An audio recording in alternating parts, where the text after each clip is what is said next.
What you are about to experience is out of this world. Politics, history, and of course, a lot of entertainment. It's time to rock it with the Docket.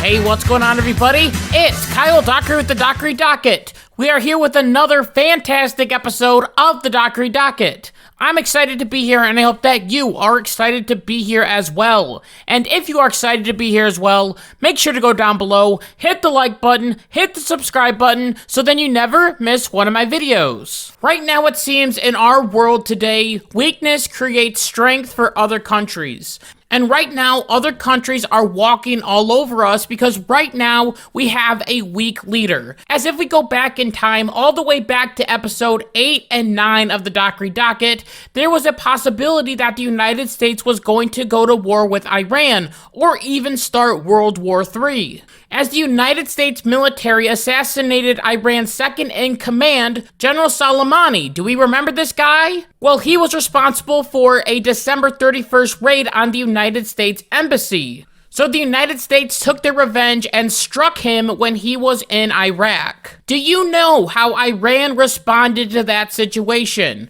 Almost the same way that they responded to this situation with Israel. They launched a few rockets at a US embassy in Iraq, which only damaged a few buildings. However, the media went absolutely nuts, claiming that Trump writing on Twitter to the Iranian president, "Never ever threaten the United States again, or you will suffer consequences the likes of which few throughout history have ever suffered before. We are no longer a country that will stand for your demented words of violence and death. Be cautious." And now to the media and other future presidents, this was going to cause World War III, or even a full-scale war with Iran, as there are two videos of Joe Biden claiming that Donald Trump was going to get us into war with Iran. Take a look at this. When this president almost started a full-blown war with Iran because he makes a better deal. He's a great deal maker, isn't he? A better deal. He walks away from the Iran agreement.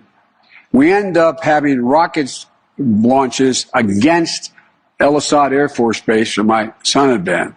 And the American people, including independents and some Republicans, know how bad he is, know how much he's misrepresented, know how he's getting close to getting us in a war. I said, as the walls close in on this man, I'm worried he's going to get us to war in Iran. Unfortunately, I may have been right. The fact of the matter is there's a lot at stake in this election. Well, how the turntables. It looks like Joe Biden is actually the one that might get us into a full-blown war with Iran, not Donald Trump. And I believe it is because Donald Trump didn't listen to Iran and he didn't accept them doing all this stupid stuff. Trump was able to leave the Iran nuclear deal, which apparently was going to give Iran a nuke, but it didn't. And Trump was able to kill Iran's general and get away with it, as it only damaged a few buildings, and the United States Embassy was known beforehand of the Iranian attack, so all the American personnel were moved out of the way, and no one died. There wasn't one casualty. I believe that Trump scared Iran. While right now they don't listen to Joe Biden, as the day after Joe Biden said don't attack Israel, they did. They struck Israel. It's just crazy to think about because it has been the Democrats that have been supporting Iran for years. As during the Obama administration, Iran agreed to the Iran nuclear deal, which would have prevented Iran from getting nuclear weapons, but it also gave Iran a lot of money. Money that Iran was able to use around the Middle East to fund terrorist organizations like Hezbollah and Hamas.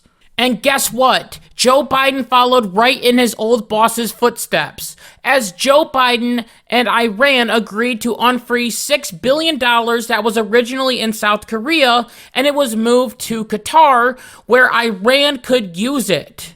Now, before this money was released to Iran, both the United States and Iran agreed that the money would only be used for humanitarian purposes. As State Department spokesman Matthew Miller claimed in a statement, the facts of this agreement are when this money arrives in these accounts in Qatar, it will be held there under strict oversight by the United States Treasury Department, and the money can only be used for humanitarian purposes. We will remain vigilant in watching the spending of these funds and have the ability to freeze them again if we need to. The problem here is we shouldn't trust Iran at all. They could have used $6 billion to fund terrorism knowing that they had $6 billion in the bank. Technically, that money wasn't used for terrorism. America can barely keep track of who isn't paying taxes. So how can they monitor this money? It just baffles my mind. Why on earth would we give Iran this much money?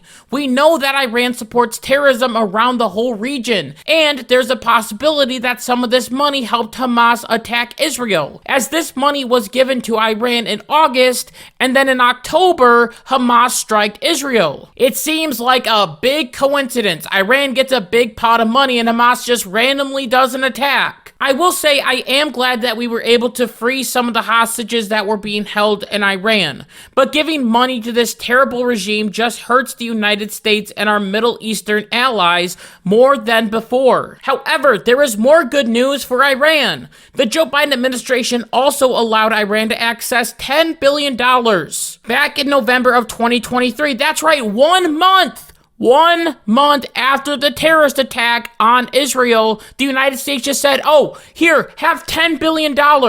And once again, we were assured by the Joe Biden administration that the money that was going to be freed up was only going to be used for humanitarian purposes. As the administration claimed, a thorough vetting process is in place to ensure that any money released is used exclusively for Iran's humanitarian and non-sanctionable needs, such as food and medicine. Once again, Iran could just move money around and fund terrorism while having $10 billion in the bank. And that is a grand total of $16 billion that the United States is letting Iran play with. Money that they can use to fund terrorism and also make rockets. Ironically, the rockets that were sent to Israel could have been funded by the United States, and the missiles that Israel were using to shoot down those rockets could also have been paid by the United States as well. So we have two countries that are fighting each other with weapons that we paid for. Why are we doing this? That is stupid foreign policy right there. And I hate to say it, I really do, but I just don't think this would have happened under Donald Trump. And it is honestly sad and despicable to watch videos of Democrats claiming that Trump was going to get us into World War III or war with Iran when Trump is the only president in modern American history to not start a new war. Trump's main goal was ending these foreign wars in the Middle East and bringing everyone back home. However, we can't have nice things like that anymore. Instead, we have to have, once again, the Middle East go into chaos again. With Trump, we were so close to having peace in the Middle East. With the Abraham Accords, Muslim countries were talking and making trades with Israel. Hamas wasn't even a threat and tensions were cooling. But all of that was destroyed by weakness. Weakness that makes the United States look like a little kid instead of a parent. Weakness that prevents us from having a backbone as we watch countries walk all over us. I am thankful that this Israel and Iran situation wasn't as bad as we thought it was. But America needs to have stronger leadership. We need someone to put these terrorists in their place, not giving them billions of dollars, so then they can spend it on whatever terrorist function they want. We need someone like Donald Trump to come in and be really aggressive with these people and make them pay for what they've done, all the evil that they've done. We need someone to put Iran in their place like a little child. We need them to be put in a corner, in timeout, so then they don't do this anymore. So they're not funding terrorism around the Middle East. And I'm just hoping right now that this situation doesn't escalate any further. I'm hoping that by the time this video is released, Israel hasn't attacked anyone, and everyone is just happy, and we're singing Kumbaya.